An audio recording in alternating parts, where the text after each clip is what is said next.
Louvamos ao Senhor, porque nós temos o privilégio de adorá-lo nessa noite e de ouvir a exposição da sua palavra. Abra a sua Bíblia na primeira carta aos Coríntios, capítulo 9.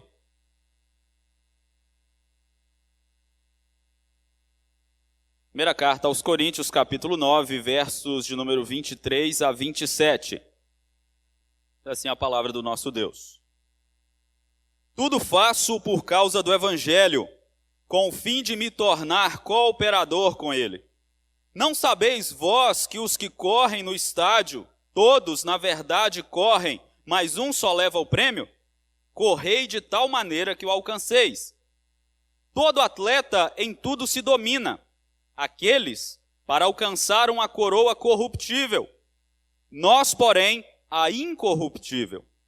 Assim corro também eu, não sem meta, assim luto, não como desferindo golpes no ar, mas esmurro meu corpo e o reduzo à escravidão, para que, tendo pregado a outros, não venha eu mesmo a ser desqualificado. Oremos.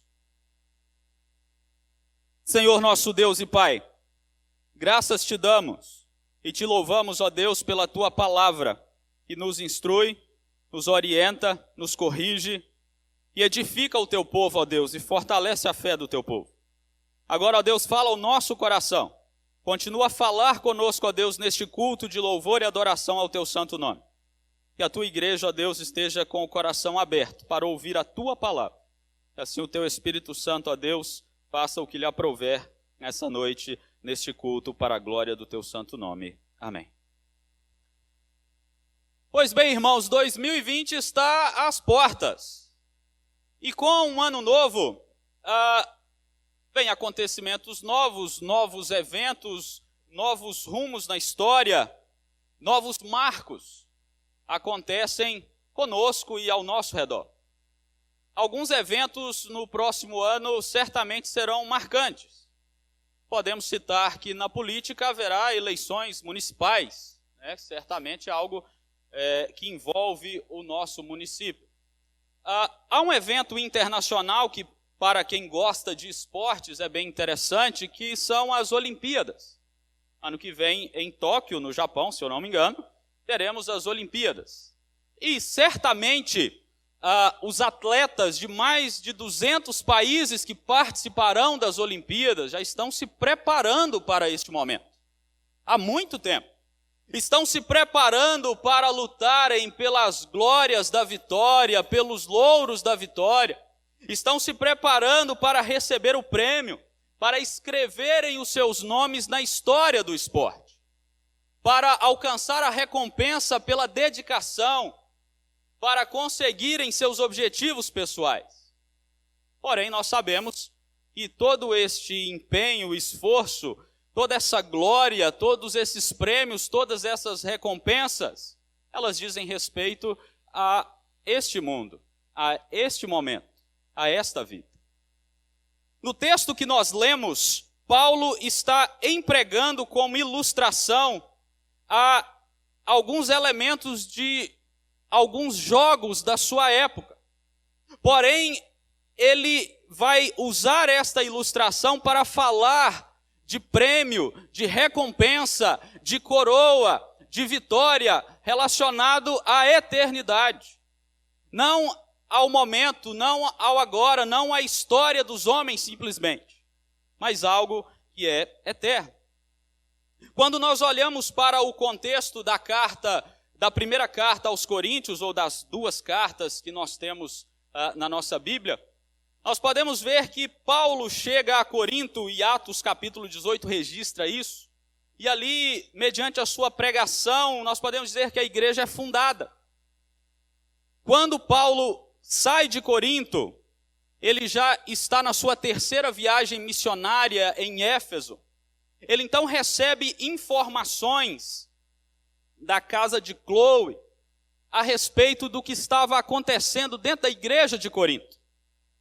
E Paulo, então, ele responde aos acontecimentos que ele ficou sabendo, que ele recebeu de informação daquela igreja, E estas respostas de Paulo, elas estão até o capítulo 6 da primeira carta aos Coríntios.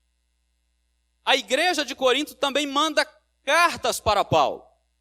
Só que nós não temos essas cartas, obviamente. Mas do capítulo 7 até o capítulo 16, Paulo está respondendo aos questionamentos da igreja de Corinto. Veja que no capítulo 7, no início do capítulo 7, ele diz, quanto ao que me escrevestes. E aí ele vai começar a responder ali. No capítulo 7 ele responde acerca de questões relacionadas ao casamento. No capítulo 8 ele vai responder questionamentos acerca dos sacrifícios aos ídolos. E no capítulo 9 ele vai argumentar a respeito dos seus direitos como apóstolo. E de como ele abriu mão dos seus direitos para proclamar o evangelho, para ganhar mais pessoas para Cristo. E o capítulo 9, então, o texto que nós lemos, o verso 23 ao 27, está dentro desta seção. E Paulo, ali então, ele vai falar com aquela igreja, por exemplo, no verso 19, porque sendo livre de todos, fiz-me escravo de todos, a fim de ganhar o maior número possível. E o verso 23, ele diz, tudo faço por causa do evangelho, com o fim de me tornar cooperador com ele. E aí então, nesta ideia, nesse movimento de pensamento, Paulo, dos versos 24 ao verso 27, ele vai usar a ilustração dos jogos que haviam em Corinto, para trazer para aqueles irmãos algumas verdades fundamentais que eles deveriam aprender, que eles deveriam aplicar na vida deles, que eles deveriam viver de acordo com a vontade de Deus. Esses jogos que Paulo usa como exemplo os jogos do istmo. E eu vou falar durante o sermão jogos do istmo, jogos istmicos. Eu queria explicar o que é estes jogos, para ficar mais fácil o nosso entendimento durante a exposição. O istmo, um pedaço de terra, que liga um continente a uma península, ou liga dois continentes. Se você pegar o mapa, você vai ver que havia um istmo, um pedaço de terra de alguns quilômetros, que ligava a Grécia à península do Peloponeso. E dentro dessa península estava a cidade de Corinto. E perto de Corinto aconteciam os jogos do istmo, ou jogos istmicos. Esses jogos, eles aconteciam de 2 em 2 anos, e envolviam diversos atletas de vários locais, e só perdia importância para as Olimpíadas, que já existiam naquela época, há mais de 200 anos. Então é nesse contexto desses jogos que Paulo está trazendo a sua ilustração a respeito de recompensa, a respeito de prêmio, a respeito de coroa que não perece, coroa, como ele diz aqui no texto, incorruptível. E é preciso dizer desde já que a recompensa que Paulo está falando, que a coroa incorruptível da qual Paulo está falando, não é a salvação. Porque a salvação, ela já nos foi dada em Cristo Jesus. E quando Paulo vai argumentar sobre correr, sobre lutar, sobre se dominar, sobre esmurrar o corpo à escravidão para não ser desqualificado, ele não está falando que vai fazer essas coisas para ser salvo, mas porque ele é salvo. Ele não está pensando na salvação como prêmio, mas ele está pensando no galardão. Ele está pensando na coroa que o Senhor Jesus Cristo prometeu a todos aqueles que amam a sua vida. Dito isto, eu gostaria de pensar com os irmãos nessa noite. Eu gostaria de trazer uma mensagem dizendo para os irmãos: corra para receber a recompensa eterna. E aí nós queremos responder nessa noite: como o cristão se prepara para receber a recompensa eterna, a coroa incorruptível, a coroa que não perece. Em primeiro lugar, de acordo com o que Paulo está dizendo, o cristão ele se prepara para receber a coroa eterna, para receber a recompensa eterna com disciplina. Com disciplina. Paulo ele conhecia muito bem os jogos do istmo. ou Jogos Istmicos. Atos diz que ele passou 18 meses ali e vendeu tendas com Priscila e Áquila, provavelmente para pessoas que iam para esses jogos. Porque esses jogos eram realizados em lugar aberto. Não havia acomodações e as pessoas ficavam dias em tendas ali. E certamente Paulo aproveitou-se dessa oportunidade para prover sustento e para proclamar o evangelho. Então Paulo, ele vai trazer os exemplos desses jogos porque ele os conhecia bem e a igreja de Corinto conhecia bem. Por isso que no verso 24 ele diz: não sabeis, ele pergunta aliás, né? Não sabeis vós que os que correm no estádio, todos na verdade correm, mas um só leva o prêmio? É uma pergunta retórica. A igreja de Corinto sabia que apenas um levava o prêmio na corrida, nos jogos istmicos. A premiação era diferente, não era como a nossa de hoje. Hoje tem primeiro, segundo, terceiro lugar. Naquela época só um ganhava, só um recebia a coroa.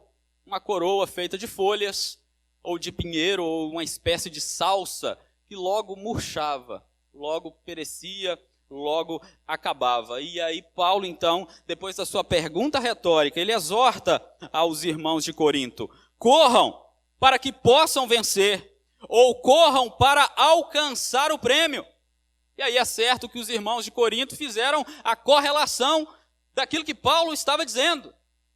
Porque quando eles olhavam os atletas se preparando, se dedicando, todo o esforço, toda a luta do atleta para vencer, certamente eles ponderavam no sentido daquilo que Paulo queria dizer.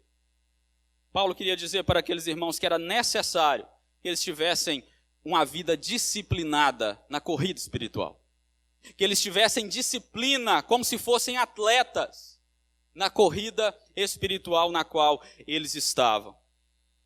Se aqueles competidores dos jogos istmicos precisavam com avidez se preparar para alcançar prêmio perecível, para alcançar coroa que logo murchava, Paulo está dizendo para aqueles irmãos: muito mais vós. O esforço do cristão, do crente, para alcançar o prêmio, a recompensa. Porém, esse esforço não é sem disciplina. Esse esforço não é sem muita disciplina. Note que Paulo está lembrando aos irmãos de Corinto que apenas um vencia. Todos corriam, apenas um vencia naqueles jogos. Mas com o cristão, uma vez que todos os crentes já são salvos em Cristo Jesus, todos correm, todos receberão prêmio, todos chegarão à linha final, todos receberão a recompensa por meio de Cristo Jesus. Porém, nós também precisamos de disciplina. Porém, nós precisamos correr, como diz o autor de Hebreus, com perseverança, a carreira que nos está proposta, olhando firmemente para o autor e consumador da nossa fé. É por isso que no verso 25, ele continua com o exemplo do atleta e diz: todo atleta em tudo se domina, ou então todo atleta exerce autocontrole. Todos nós sabemos que um competidor de alto nível, ele precisa de alguns elementos na sua vida para alcançar os seus objetivos. Ele precisa de uma disciplina alimentar, uma disciplina de treinos, uma disciplina de sono. Ele precisa pautar a vida dele toda nessa disciplina para que vença. Os aspectos físicos, emocionais, mentais do atleta precisam estar bem no momento da competição. E Paulo está trazendo este exemplo para mostrar: olha, estes atletas que correm por uma coroa que vai murchar, eles se dominam, eles se autocontrolam, eles fazem de tudo para caminhar disciplinadamente, para alcançar os seus objetivos. E tinha mais: os jogos do Istmo eram dedicados a Poseidon. Além de ser uma competição por uma coroa que murchava, era uma competição em honra a um falso Deus, era uma competição pagã e idólatra. Mas é aí que está o contraste conosco, com o crente. Paulo diz na continuidade do versículo 25, todo atleta em tudo se domina, aqueles que estão correndo os jogos do Istmo, aqueles que estão correndo em honra a Poseidon, eles correm para alcançar uma coroa corruptível. Nós, porém, a incorruptível. Este é o contraste. Esse é o ponto. Essa é a diferença. Nós corremos. Paulo diz, nós exercemos autocontrole. Nós nos dominamos. Nós temos domínio próprio.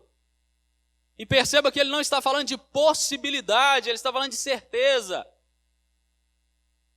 Nós corremos, nós temos autocontrole, nós temos domínio próprio para alcançar a coroa incorruptível. Porque os irmãos devem se lembrar que Gálatas diz que um dos frutos do Espírito é o domínio próprio, é o autocontrole. É uma vida voltada para a disciplina no Senhor. Pedro, na sua segunda carta, ele escreveu que nós deveríamos associar o nosso conhecimento ao domínio próprio, à perseverança e a uma série de outras coisas, para que não fôssemos inativos, nem infrutuosos no Senhor, no pleno conhecimento do nosso Senhor Jesus Cristo. Disciplina é importante na caminhada cristã, na corrida do crente? É.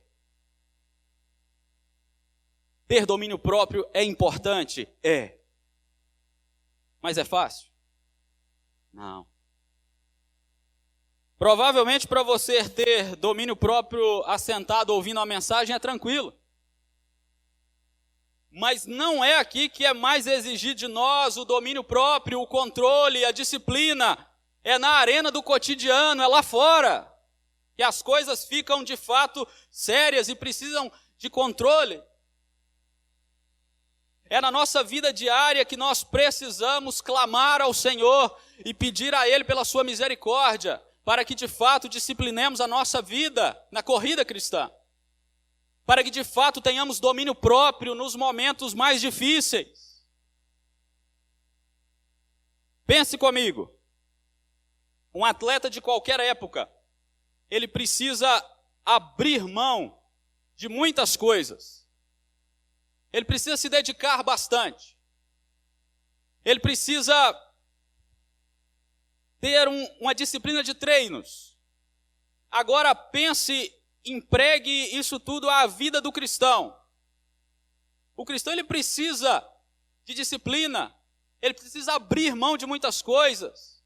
Ele precisa de treinamento constante na palavra do Senhor. A Bíblia diz que todas as coisas nos são lícitas, mas nem tudo nos convém. Nós devemos dedicar tempo, comunhão com o Senhor. Nós devemos ditar a nossa vida, o nosso físico, a nossa mente, o nosso coração, as nossas emoções, trazendo tudo disciplinadamente para que melhor sirvamos ao Senhor. Para que melhor vivamos na nossa corrida rumo à recompensa eterna que o Senhor tem preparado para cada um de nós. No verso de número 27, Paulo, ele continua agora trazendo o exemplo do boxeador, a ilustração do boxeador. Ele fala, mas esmurro o meu corpo e o reduzo à escravidão. Claro que ele não está sendo literal aqui, não está dizendo que vai socar a sua própria carne, esmurrar a sua própria carne. Mas Paulo, ele está mostrando, apontando a necessidade de disciplinarmos os desejos dos nossos corações, os apetites carnais. E nós precisamos lutar, tratar, nós precisamos esbofetear aqueles desejos pecaminosos que rondam o nosso coração.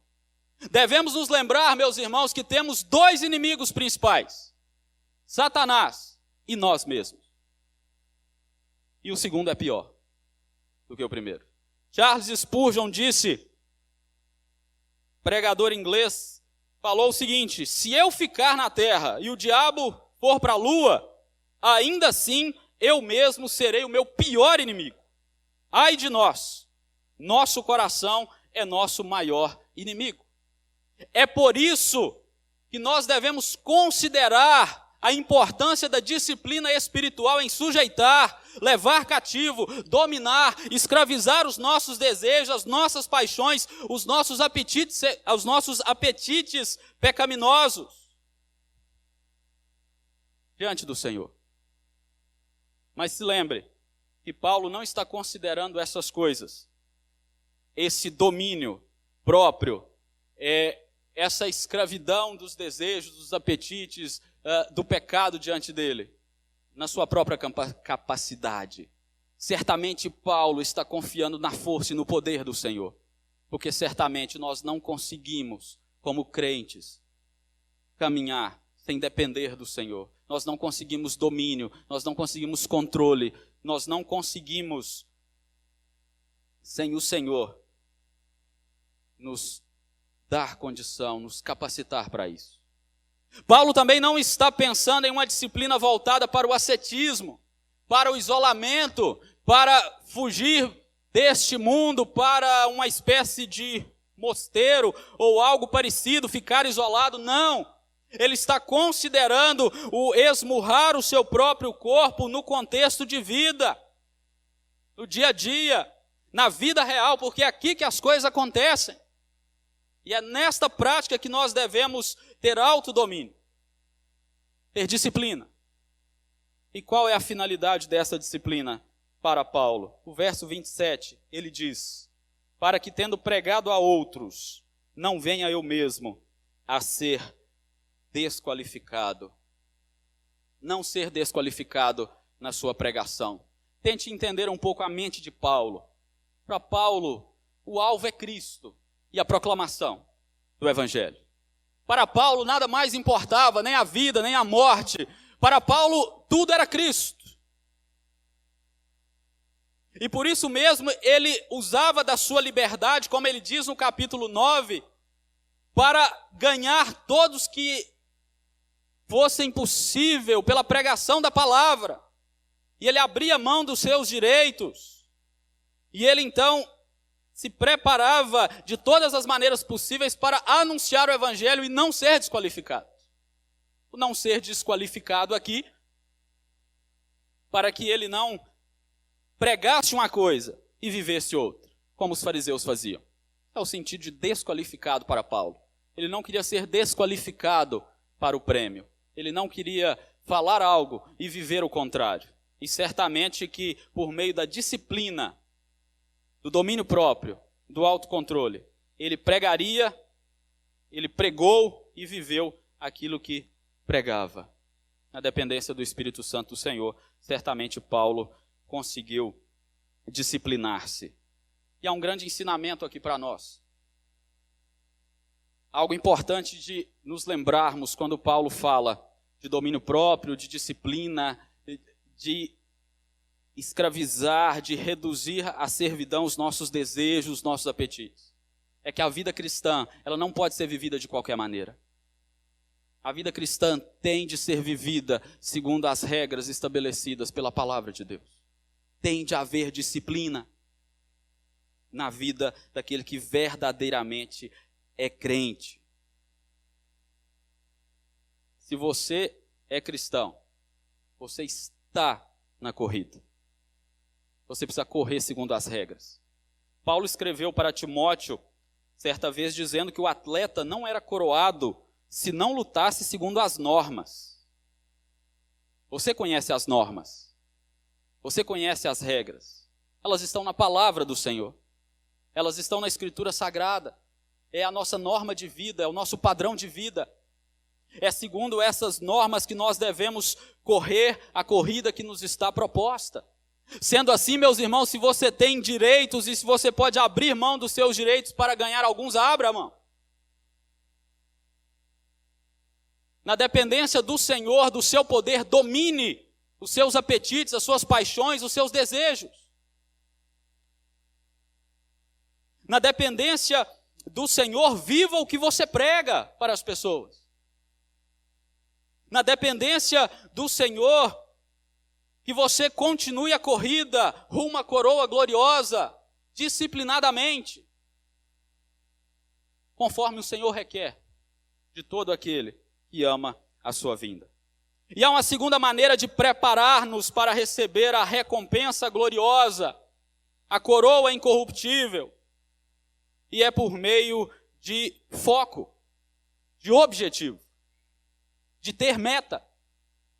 Veja o verso de número 26, quando ele diz: assim corro também eu, não sem meta, assim luto, não como desferindo golpes no ar.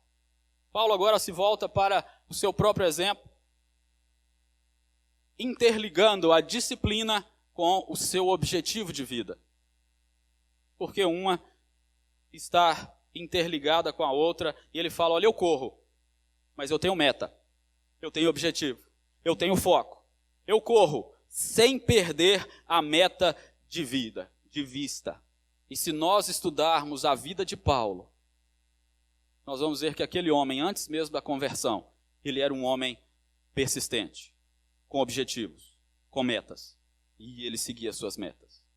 Quando Paulo ainda era um perseguidor da igreja, Lucas registra em Atos que ele assolava a igreja, ele arrastava pessoas para a prisão, sem perder o foco. Quando aquele homem se converte, quando o Senhor converte aquele homem, ele é ainda mais obstinado, ele é ainda mais persistente, mas agora para aquilo que é bom e agradável a Deus. E aí nós não podemos falar assim: olha, Paulo, ele não tinha foco. Paulo, ele procrastinava. Paulo perdia tempo com qualquer coisa. Você não vai encontrar isso na vida de Paulo. E meus irmãos, quando eu olho para a vida de Paulo e de tantos outros homens e mulheres que viveram a vida extremamente focada no Senhor Jesus Cristo, eu sinto vergonha. Porque nós perdemos tanto tempo com besteiras, com trivialidades, com coisas que não acrescentam em nada. E nós olhamos para a palavra de Deus e Paulo diz: eu corro, mas não sem meta, eu luto, não desferindo golpes no ar. Aos Filipenses ele disse: esquecendo-me das coisas que para trás ficam, avançando para as que estão diante de mim, eu prossigo para o alvo, para o prêmio da soberana vocação de Deus em Cristo Jesus. Nenhuma pessoa que corre, nenhum atleta que corre, ele deixa de perder de vista a linha de chegada. O foco dele está lá, na reta final. Nenhum atleta perde o seu tempo olhando para o lado, olhando para trás. Ele vai em direção ao alvo final. Assim também nós somos chamados a viver na corrida da vida cristã. Muitas coisas vão tentar tirar o nosso foco, que é Cristo. Muitas coisas vão tentar atrapalhar o nosso objetivo, a nossa meta, que é Cristo Jesus. Sejam aqueles elementos externos, Satanás e o mundo, seja aqueles internos, nós mesmos. Sejam esses ou aqueles, nós precisamos manter os nossos olhos fitos em Cristo Jesus.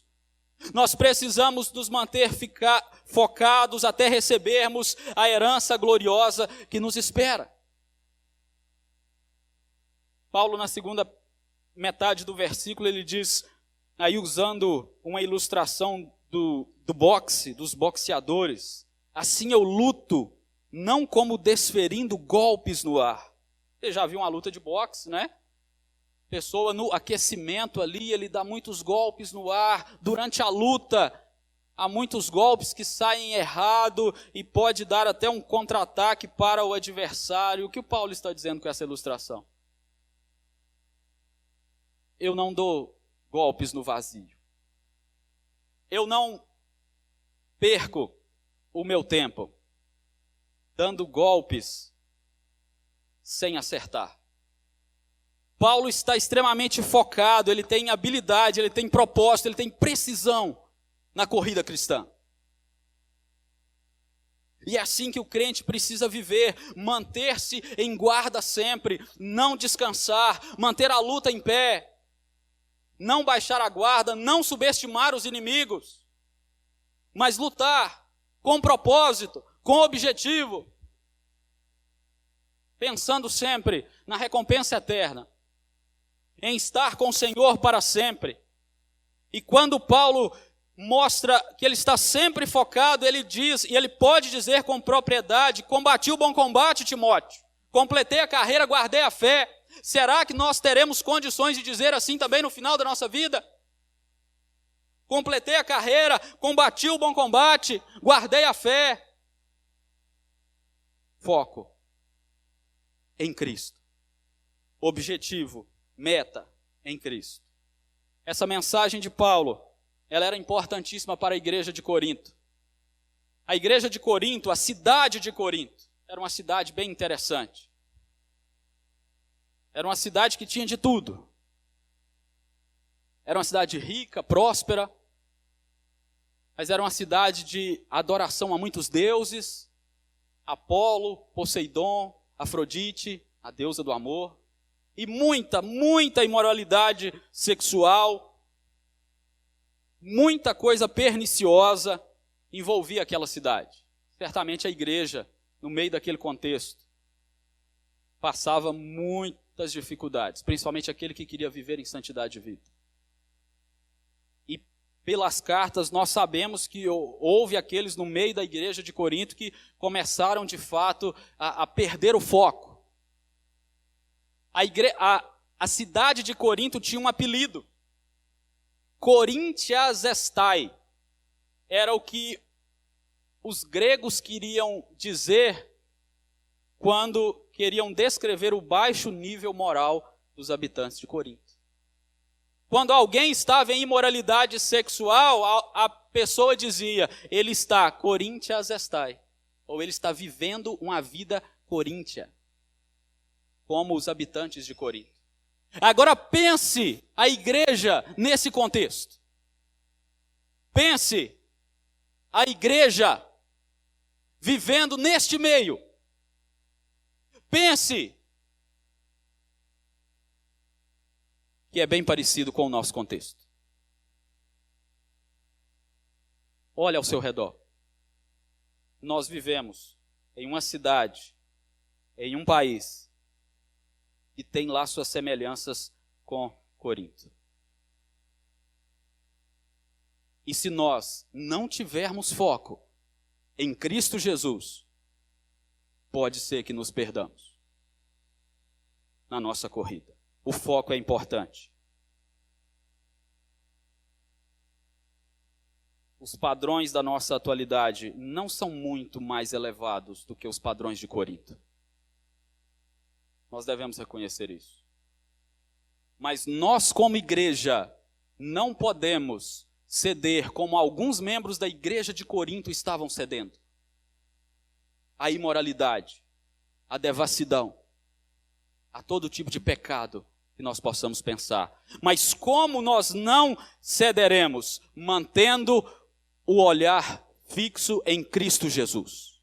Meus irmãos, homens mundanos que passarão a eternidade no inferno têm muito foco em muitas coisas. Arqueólogos escavaram Corinto e acharam uma lápide de um boxeador. E nessa lápide dizia o seguinte: fulano de tal morreu lutando no estádio, tendo orado a Zeus por uma coroa de louros ou a morte. Para aquele homem, só importava a vitória. Esse era o foco dele, esse era o objetivo de vida dele. E aí eu te pergunto, nós que fomos lavados e remidos no sangue de Jesus, nós podemos viver uma vida sem foco, sem rumo, sem objetivo? De modo algum. Nós que somos crentes, estamos indo para a eternidade com o Senhor. para a glória eterna com o Senhor, para receber a recompensa eterna. Então o nosso foco tem que estar totalmente nele. É exigido de nós que corramos a nossa corrida espiritual com perseverança, com disciplina, com foco em Cristo Jesus. E assim nós precisamos fazer. Porque como está escrito, ora, logo que o Supremo Pastor se manifestar, recebereis a imarcessível, aquela que não murcha, que não perde o brilho, coroa da glória. Eu queria concluir a mensagem nesta noite, pensando com os irmãos que final de ano é interessante porque nós fazemos muitos planos. Enquanto a Renata falava ali, eu comentei com o reverendo Márcio, a gente faz uns planos, na metade do ano a gente já abandona geralmente esses planos, né? Mas nós fazemos os nossos planos. É importante, é interessante. Mas dentro do seu planejamento, você incluiu a sua vida espiritual? Se não, ainda dá tempo. Anota lá. Ano que vem, ler mais a Bíblia, orar mais, buscar mais comunhão com o Senhor, ter uma vida mais disciplinada diante do Senhor, buscar mais domínio próprio, reduzir a escravidão, aqueles desejos, aqueles apetites, aquelas emoções que não pertencem a uma corrida cristã de fato. Põe lá. E clame ao Senhor para que você tenha condição de cumprir as suas metas na sua vida espiritual. Você deve se lembrar que o cristão ele está em uma corrida à vida eterna, não é opcional. Se você é crente, você já está. E se Jesus não voltar em breve, se passarmos o ano que vem todinho e o Senhor Jesus não voltar, é um ano que estamos mais perto da vinda dele. E como nós estamos nos preparando para o encontro com o Senhor? Considere a disciplina. Em quais áreas da sua vida você precisa mais ser dominado, ser controlado pelo Espírito Santo do Senhor? Quais são os desejos carnais que são mais tentadores para você? Pense, do que você precisa abrir mão para alcançar alguns com a mensagem de salvação, ou o que você precisa sujeitar em sua vida para melhor viver como crente. Pense, e ore, e clame ao Senhor, peça que o seu Espírito Santo lhe assista nas suas fraquezas. Como disse Paulo a Timóteo, exercita a piedade. Prepara-te para encontrar com o Senhor teu Deus, para viver uma vida mais disciplinada e santificada diante do Senhor. Considere também a meta, o objetivo, o foco de vida. Seu alvo deve ser Cristo. Cristo, Cristo. Não sei como está a corrida da sua vida cristã. E se há alguém aqui, porventura, que está se perdendo, que está perdendo o foco, está perdendo o alvo, o tempo de se arrepender e voltar é hoje, é agora. O tempo de restabelecermos o nosso alvo, que é Cristo, totalmente em nossa vida, é para agora. Irmãos, ninguém nega ou pode negar que as dificuldades da vida cristã é uma luta do começo ao fim. Glória a Deus por isso. Sabemos que tem dias que a luta está esmagadora. Tem dias que às vezes o pecado está pairando com peso sobre nós.